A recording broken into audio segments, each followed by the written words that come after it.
Testing, testing. 1, 2, 3. Are we live?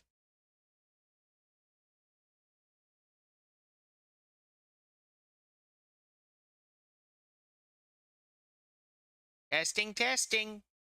1, 2, 3.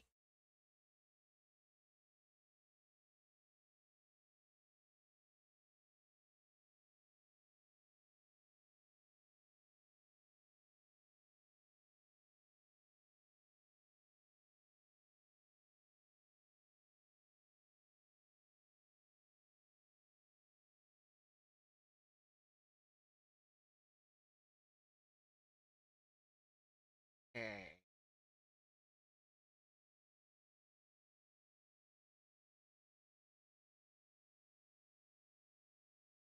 I think we're live, people! Hey everybody, it's Yu-Gi-Oh! Master 88 here, and welcome to the Linux Mint Cinnamon live installation. I will get started in just a few minutes, but first, housekeeping. If you enjoy these just as much as we all do, then smash that like button, ring-a-ding that notification bell, and subscribe to my channel. Thank you. Before we get started, I have a few announcements to get out of the way.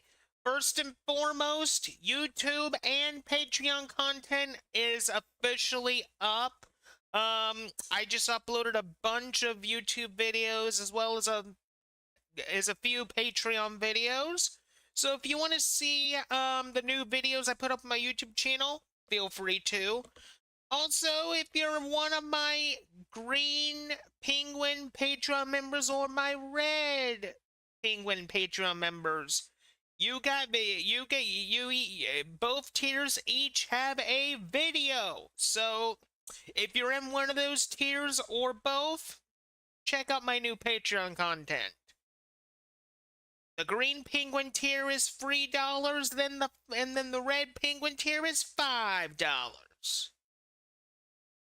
Both have Linux Tech and Yu-Gi-Oh content on them, and also there's also Linux Tech and Yu-Gi-Oh content on my Patreon that you will not find on this YouTube channel. So if you want the good stuff, subscribe to my Patreon. Anyway, that is pretty much it for announcements. What do you say we get down the brass tacks here and get this live installation started? Okay, folks, so what we got here is we have Linux Mint Cinnamon running in GNOME boxes. So we're just gonna get pretty much this thing going.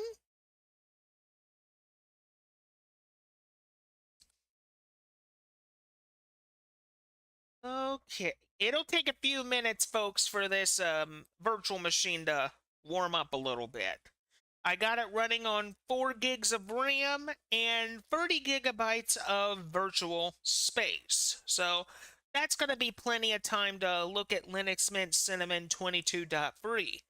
And yes, folks, I will be doing a live install of Linux Mint 23 when it comes out in December. I will be doing that, but that's in December. We're doing Linux Mint 22.3 today. Okay, let me check let me just check my live chat. Okay, seems like nobody's here right at the moment.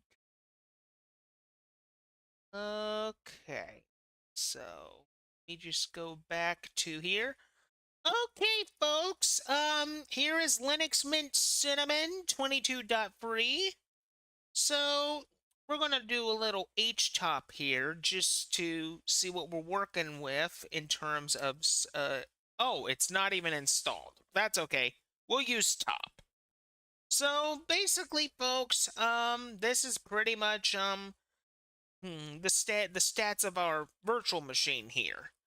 Pretty much, we got 139.8 megabytes free of our 4 gigs. So that's not too bad. Not too bad at all.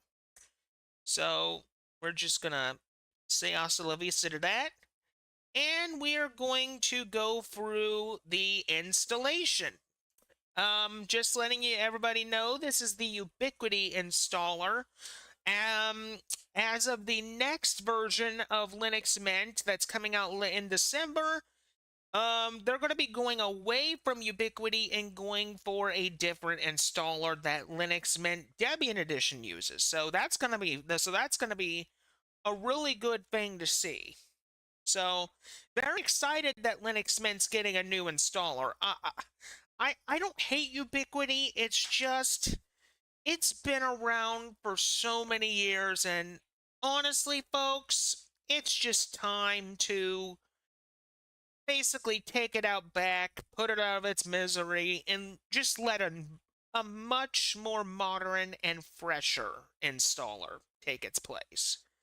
So that's the thing I'm happy the most about the upcoming Linux Mint 23 is the new installer. I think I think honestly it's the better decision in my opinion. And to the Linux Mint dev team, thank you so much for making a really good distro that helps Windows users transition from Windows to Linux. Thank you so much. That is why, folks, Linux Mint is one of my top 5 Linux distros for Windows users for 2026. Alongside my other favorite, MX Linux, which I love MX Linux. Whether it's Fluxbox or XFCE, I just love MX Linux in general. It's one of my favorites.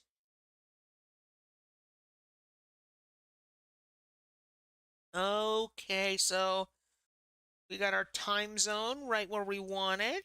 Yes. Okay, I was just checking the live chat here for just a quick second. Okay, so we'll put our username, and we're going to put our password in here that is not 1234. And it's a super secret password, though.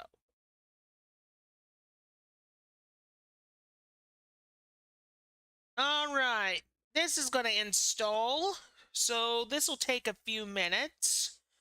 And basically, while you're installing, one of the cool things about Linux is while your actual system's installing, you can still do things in the live ISO.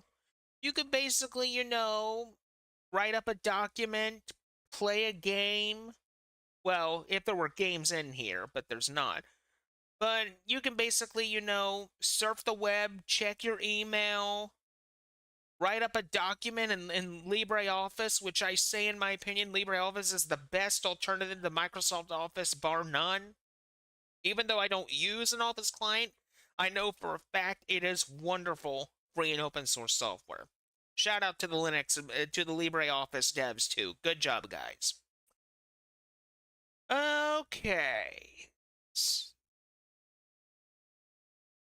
So let's see. While this thing is going, we might as well just look around a little bit. So the one thing that I really like about Linux Mint, folks, and this is the one reason why I like it, is you can either install the multimedia codecs during the install, or you can basically get the multimedia codecs after the install. The choice is pretty much up to you.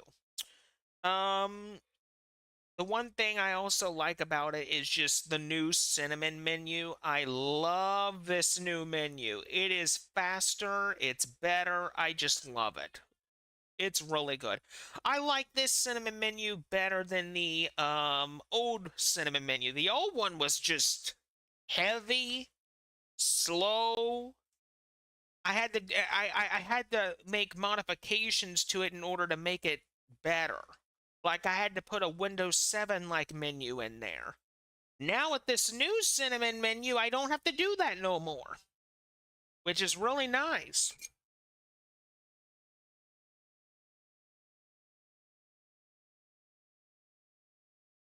Okay. Let me one thing here.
There we go.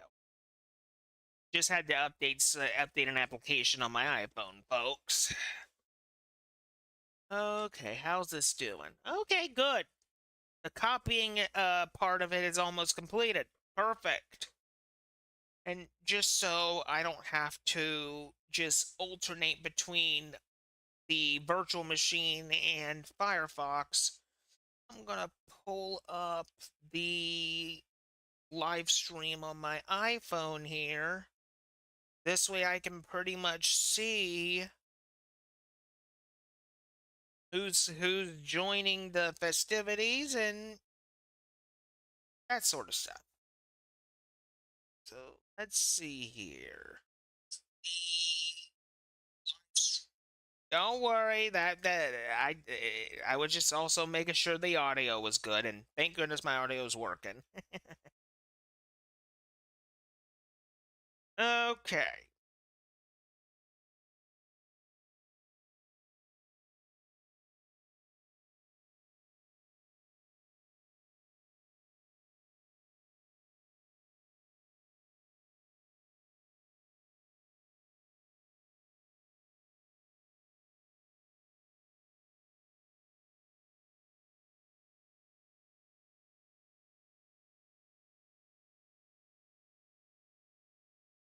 Okay.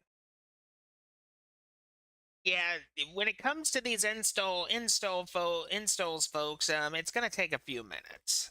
I mean, when it comes to using a virtual machine, if this was on bare metal, if I actually had a capture card and another spare computer, which I don't unfortunately have either, I've only have I would be able to make these live installs a little bit quicker, but I've only got like anywhere between 6 to 7 machines in my room.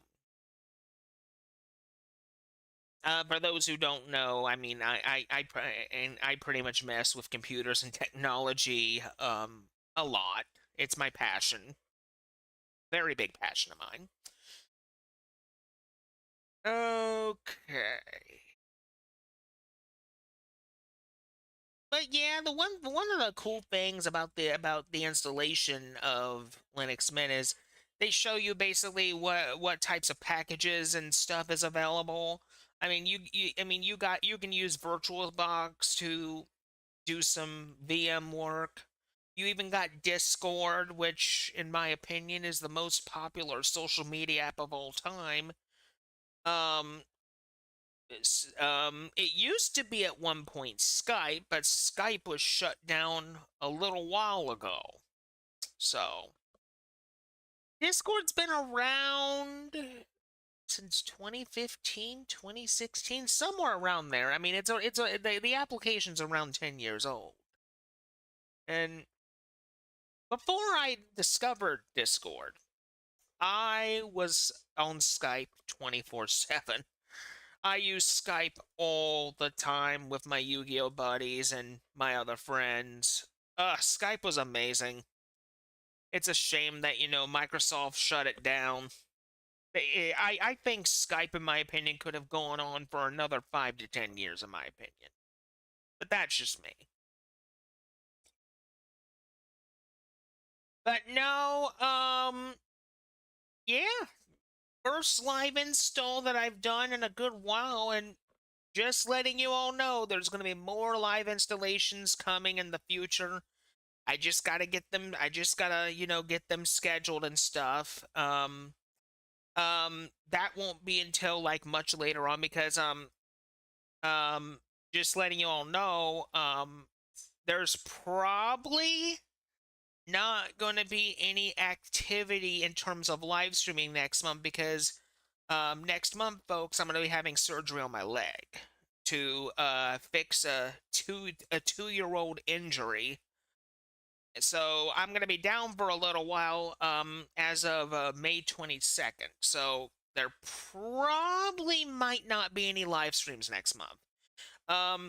Before the surgery date, though, you can expect, some normal video content up to that point. But in terms of live streaming, probably not going to be live streaming until basically sometime after the surgery. So I just wanted to make everybody aware of that.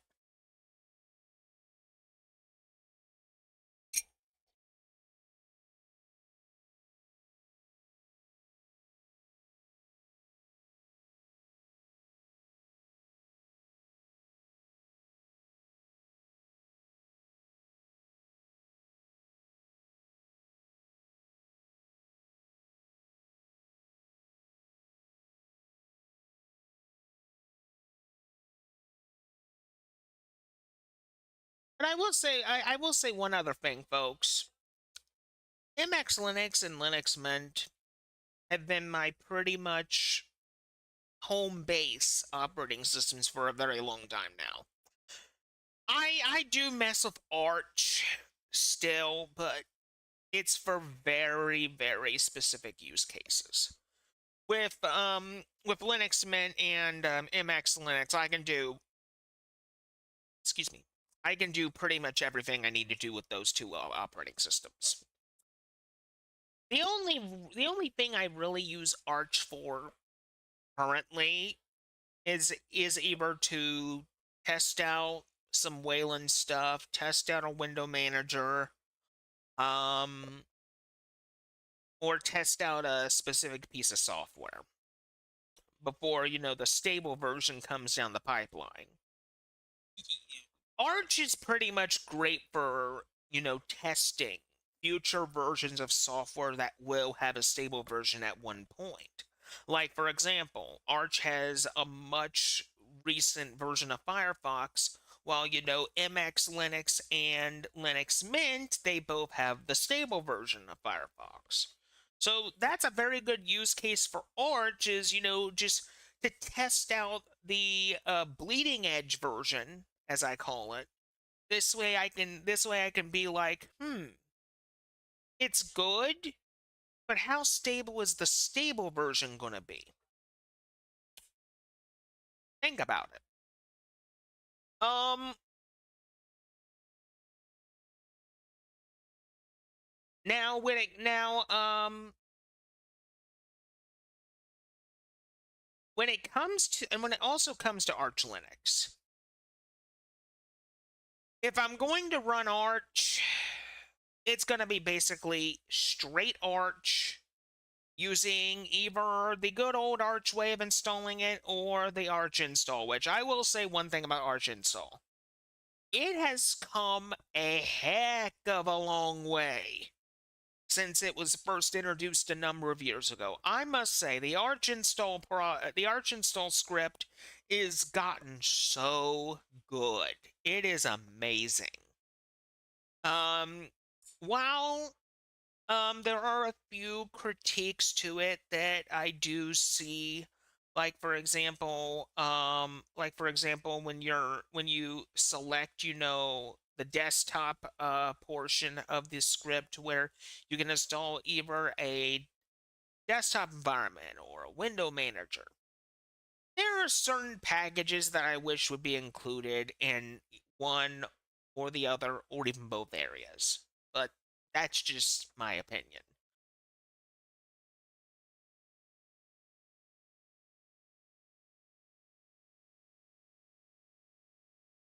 Okay, let me just check OBS real quick, folks. Let's see what we're doing. Awesome. Very good. We're at a nice, smooth, and comfy 30 frames per second. Just the way I like it. Awesome. Beautiful. Okay, this install is pretty much getting close to being done. Beautiful. Beautiful.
Okay, so looking at my live chat on my phone, and one person's watching, which is nice. I'm glad that, people do watch my content.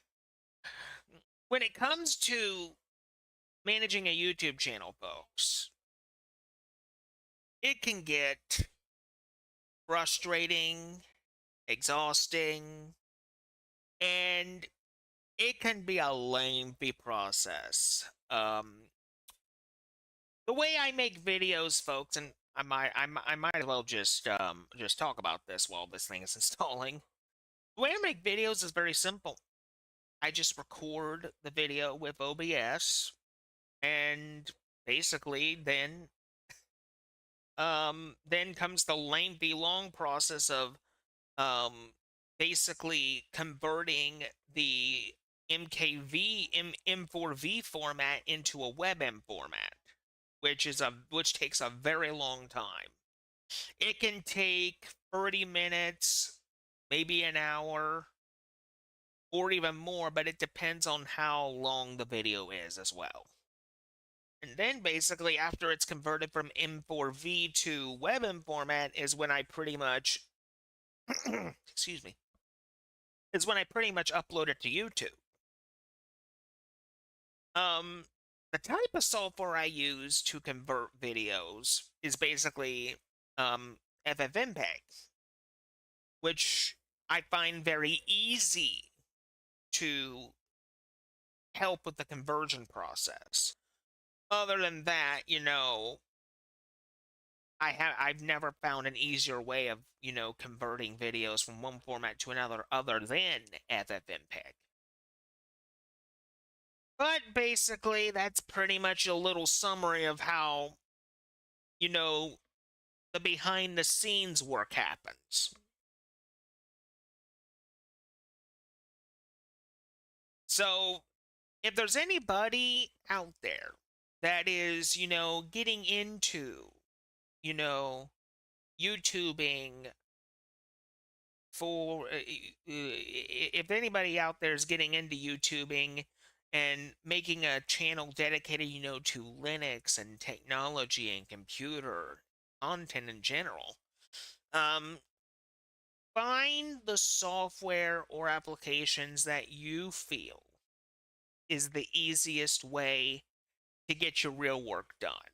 Because, you know, when I first started my YouTube channel almost 20 years ago, I was just basically, a young guy, coming into this blind. I didn't. The only way I knew how to learn to record to begin with was watching other people do it, and I just mimicked what they did.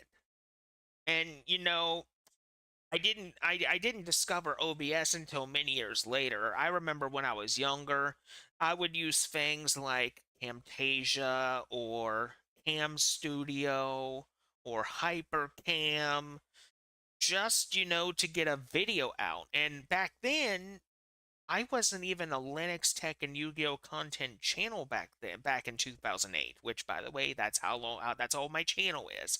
I started in 2008. my channel back then was a Let's Play channel. I was trying to be a good video game channel. And I was doing Let's Plays up until around 2017 when I decided, no, it was around 2018, 2017 when I pretty much retired from LPing on YouTube and became a full-time Linux tech and Yu-Gi-Oh content guy, even though I was doing Yu-Gi-Oh content from like 2010 up till recent times. When it comes to Let's Playing, I pretty much came out of retirement a long time ago, and I do Let's Plays on my Odyssey Gaming channel, which there will be a link in the description bar below, folks, to my Odyssey Gaming channel. This way you can look at what I have so far. I will be pushing video content on that channel very, very soon, so just keep an eye out.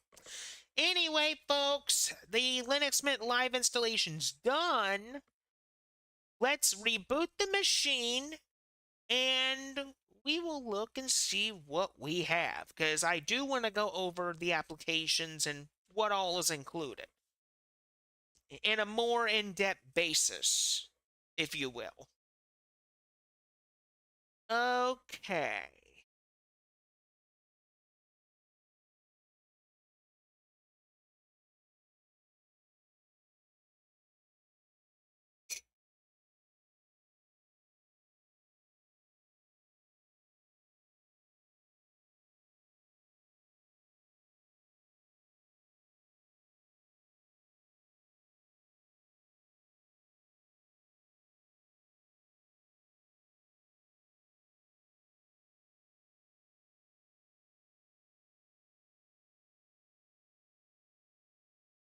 Okay.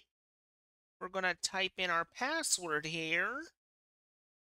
I'll show you guys what you get if you were to install Linux Mint.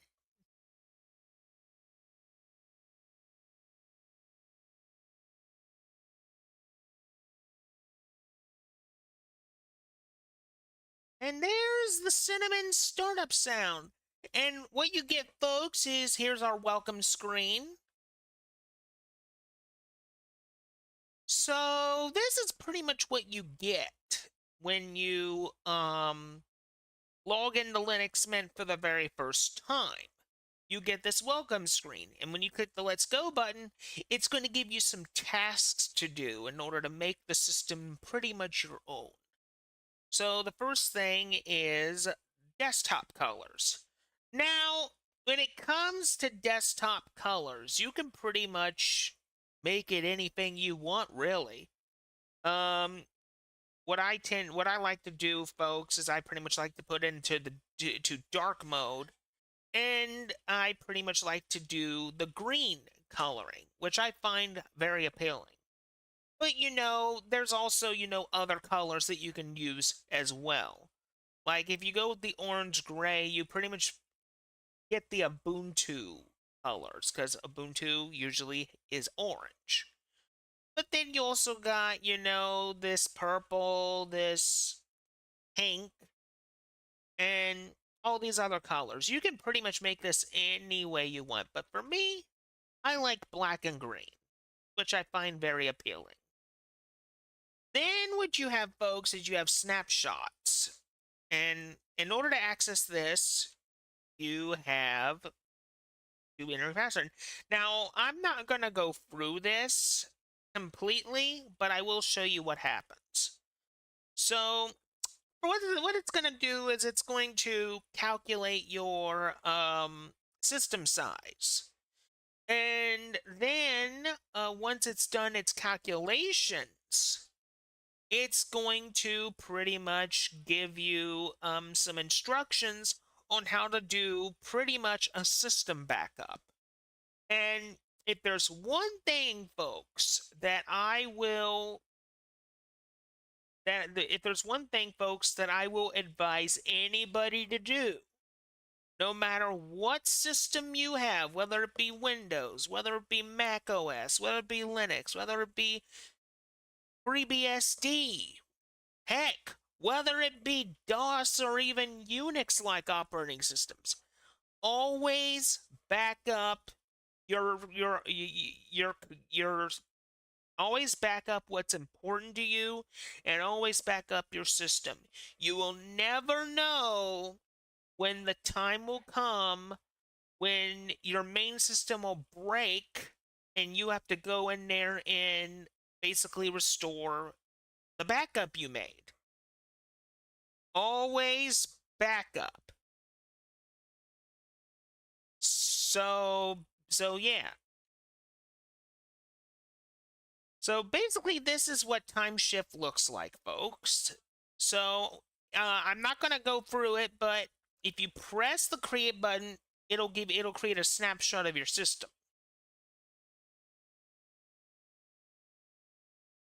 So right down here is the driver manager.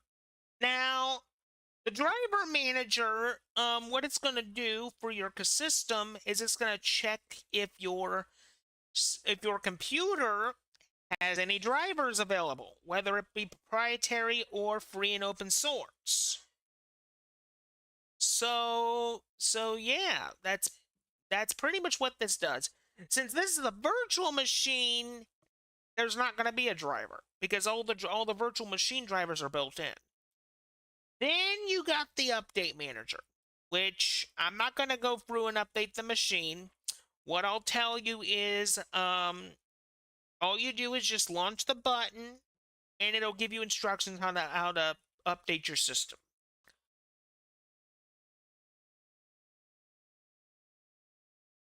Here is basically what your settings looks like. So essentially, you can pretty much modify your system to where basically you can change it however you want.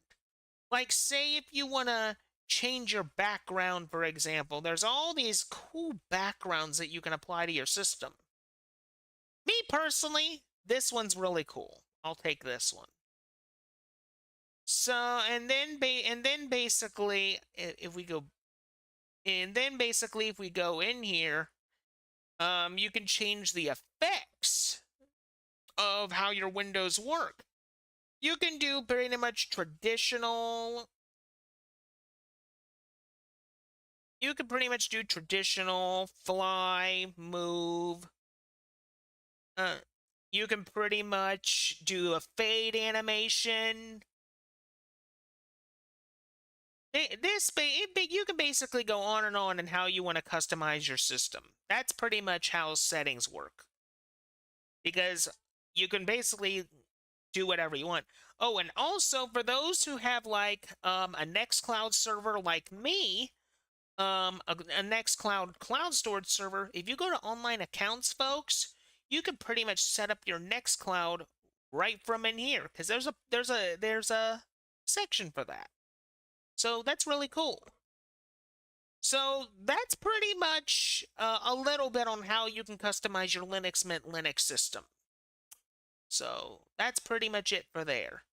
Then you got your software manager. Now, what this is, folks, is you can go in here and you'll be able to pretty much get whatever type of piece of software you're looking for in terms of, a Linux repository package. Whether it be a piece of free and open source software or a piece of proprietary software. Say if you need to get Firefox, you'll be able to find it in here. Say if you need any other, like another text editor, for example. Say you want something like a Puma or Mousepad or or basically if you want something like Vim, for example, you'll be able to find that. The thing about the software manager is you are going to have an interesting time trying to figure out what type of software you want. It pretty much depends on what your use cases is. Whether you're doing multimedia production, whether you're doing spreadsheets for work, whether you're basically doing just normal stuff like checking your email, surfing the web, buying stuff on Temu and Amazon, which a lot of people do, you can do that. It's just that simple. So yeah, it's gonna pretty much take a little bit for this thing to load. So here we go. So yeah, this is pretty much the software center. So you can get Google Earth, you can get Spotify, you can get VirtualBox, you can get GIMP, Audacity, the list goes on and on. I'm not going to go into everything you can get. But say if you're a gamer, say if you're a hardcore gamer, you can find a lot of video game stuff in here. You can find DOSBox. You can find emulators like ScumVM for those really old early 90s PC games. You have Stella, an awesome Atari 2600 emulator. You can even get Steam for this thing. The list goes on and on.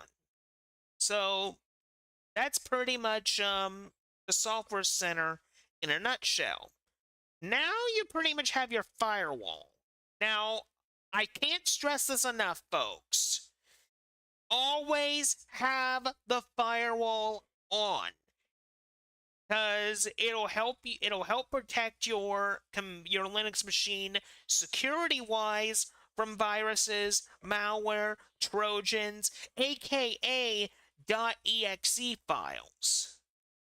Because the thing about Linux, and I mentioned this a long time ago in my Linux workshop live stream, the way the Linux kernel and the operating system are built by their own original designs, .exe files cannot be run on Linux except by a compatibility player called Wine, which means Wine is not an emulator. For those who wanted to know that. So, yeah, that's pretty much a rundown of that. So, next up, I want to show you all what's included in your system by default. So, if we go into accessories, you pretty much got your standard Linux Mint utilities. You got the GNOME disk utility, which helps you sort through your drives. You pretty much also got a nice calculator app here. You also got your file manager, Nemo. You also have a notes-taking app. It's basically virtual sticky notes, those little yellow sticky notes. You also got a passwords and key manager here, but even though it's a good passwords and key manager, if you want a really good password manager, folks, I recommend KeePassXC, which is available in almost any operating system you can think of. It is really good at managing passwords as well as managing TOTP. So if you want a good password manager that is really good at securing passwords and TOTP keys offline and not on some website somewhere, KeePassXC is what I recommend. You also got a screenshot utility. You got your text editor. You also got the Mint Stick USB suite, where you get a USB image writer and a USB formatter. This way you can write things. This way you can, with the formatter, you could basically format your USB sticks to pretty much a variety of formats. And with the USB image writer, you can write pretty much operating system ISOs to that USB. You also got the wonderful application Warpinator, which is basically similar to the application LocalSend. So say you have Warpinator on Linux Mint, and you have Warpinator on Arch Linux. You can basically send files back and forth between both systems. It's that simple. You also got in the graphical department, you also got also got a drawing app, you got a document scanner, you got Pix, which is an image viewer. In the internet area, you also got the Element Matrix client. You also got Thunderbird, Firefox, which is good for surfing the web and checking your email. You also got Transmission, which is a wonderful BitTorrent app for those people that want to go on the Pirate Bay and just sort through thousands upon thousands of malicious torrents. And you also got pretty much a web apps area. You can pretty much make websites into applications with this. You also got right here in the office area, the LibreOffice Office Suite. You pretty much got Impress, you got a Writer, you got a Draw, you got a Calc. You pretty much got all the tools you need to make spreadsheets, documents, the list goes on and on. You also have in the sound and video department, Hypnotics, which is basically a TV app. You also got a Celluloid, which is a video player. You also got Rhythmbox, which is basically our answer to iTunes. You can basically play your music and all that stuff.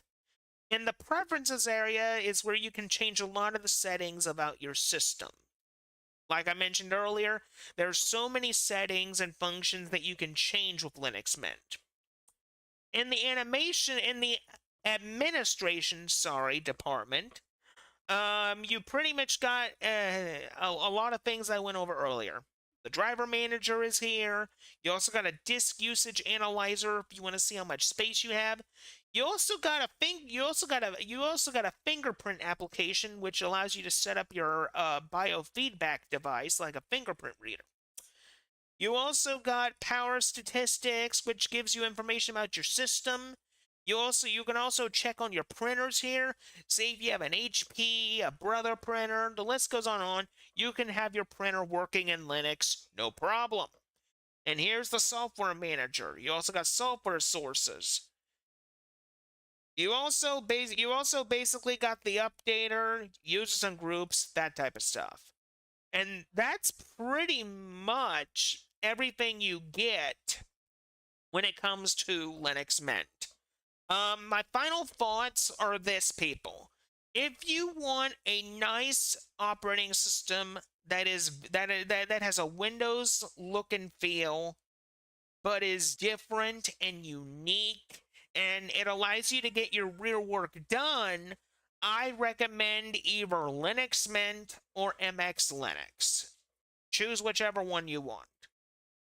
But anyway, folks, that is pretty much it for the Linux Mint live installation. I thank you all so much for watching. Thanks for tuning in. If you enjoy these just as much as we all do, then smash that like button, ring-a-ding that notification bell, and subscribe to my channel. Thank you. Just a heads up one more time, people. On May 22nd, I'm going to be having surgery on my leg. So, for the month of May, completely, there will be no live streams for the month of May. You will still get video content up until my surgery date. So, stay tuned for what's going to be coming down the pipeline in terms of videos. Once I'm healed up for my surgery, I will start live streaming again. But anyway, folks, if you wanted to subscribe to my Patreon, feel free to. You've got 2 tiers to choose from. You got the free $1 green penguin tier and the $5 red penguin tier. Both have Linux Tech and Yu-Gi-Oh content on them, and you will also find Linux Tech and Yu-Gi-Oh content on my Patreon that you will not find on this YouTube channel. So if you want the good stuff, subscribe to my Patreon. Anyway, folks, have a lovely rest of your day, and until next time, this is Yu-Gi-Oh Master 88 saying see you later. Have a good night, everybody, and we'll see you next time. Bye-bye.